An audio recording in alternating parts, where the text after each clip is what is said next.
Hey folks, this is Jake Davis with an on the fly review for you. Today I'm talking about The Menu, released last weekend, directed by Mark Mylod, produced by Will Ferrell and Adam McKay, and starring Ray Fiennes, Anya Taylor-Joy, Nicholas Hoult, Janet McTeer, John Leguizamo, and Judith Light.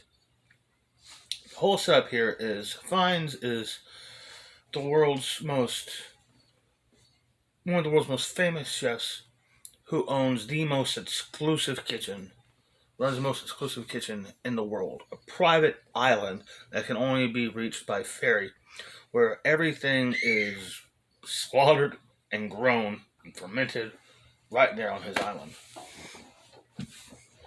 There is no look at the menu, make your decision kind of place. This is you come, you sit down, and you eat what they serve you. Each menu and dinner has its own theme, and it's you have to be like one of the richest people in the world just to be available to eat there.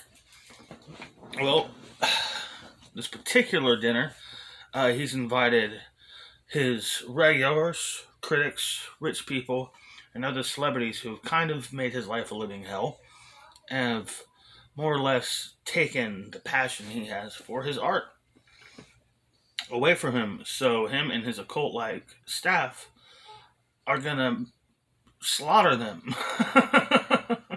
And don't get me wrong, even though they have every intention of murdering every single one of their guests, they still really want them to enjoy their food. It was a very funny film with terrific performances, sharp dialogue, and a script that genuinely had me guessing, like from the first scene, with like certain relationships with characters, and it goes down a path where you don't see it coming. I thought, like I said, with the script, the humor and horror was played so well that none of them they did not undercut one another. It's not broad slapstick comedy like Shaun of the Dead, nor is it over the top gore like with Shaun of the Dead. But this is a really great movie. Ray Fiennes cannot have possibly been better cast. Anya Taylor-Joy is quickly becoming one of my favorite young actresses in Hollywood.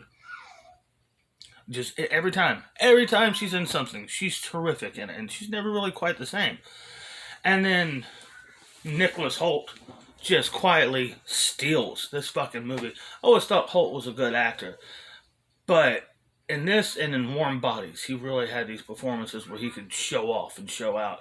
He steals the fucking movie as this snobbish rich guy who is totally cool with all the other patrons getting killed, as long as he doesn't have to wait too long for each course. Um, he's a total piece of shit and great in it. Yes, absolutely terrific. I mean, there's this wonderful bit where Ray Fiennes, he does a presentation before each course explaining what they are and what their purpose is to the theme of the menu, of the meal, the dinner. Jake, it's Ray. Ow! That's my damn pinky toe. You stomper. Damn slappy. Jake, it's rainbow. Yeah, it's rainbow lighting right now. Rainbow lighting? Yeah. I mean, yes, I love the bit in it where he's giving this presentation. He says, I ask only of one thing. Do not eat. Taste, savor, consume, experience, but do not simply eat. Great movie. And Ray Fiennes at the height of his fucking powers. He's just one of those actors who's just... I mean, he's got to be 60 now, right? Schindler's List was 30 years ago.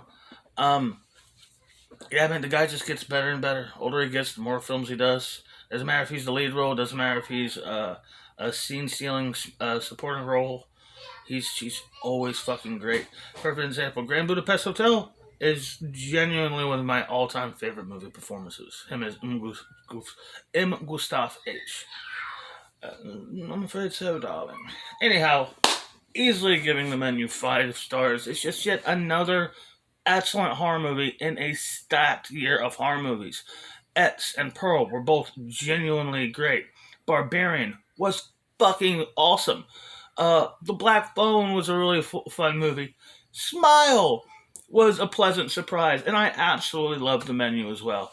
Scream, for the only real shitty horror movies this year are your legacy movies, Halloween Ends and Jeepers Creepers reboot, or whatever the fuck it's called. What is it? Seriously, just called Jeepers Creepers reboot? It was so bad. And the Firestarter movie, which was such a goddamn disappointment, had no excuse to be bad whatsoever. The exception to the rule there is Scream. I love Scream. The new Scream is terrific. Anyhow, yeah, 5 stars. Hope y'all enjoyed this video. Hope you have a wonderful Thanksgiving. I'm Jake Davis, and I'll catch you on the fly.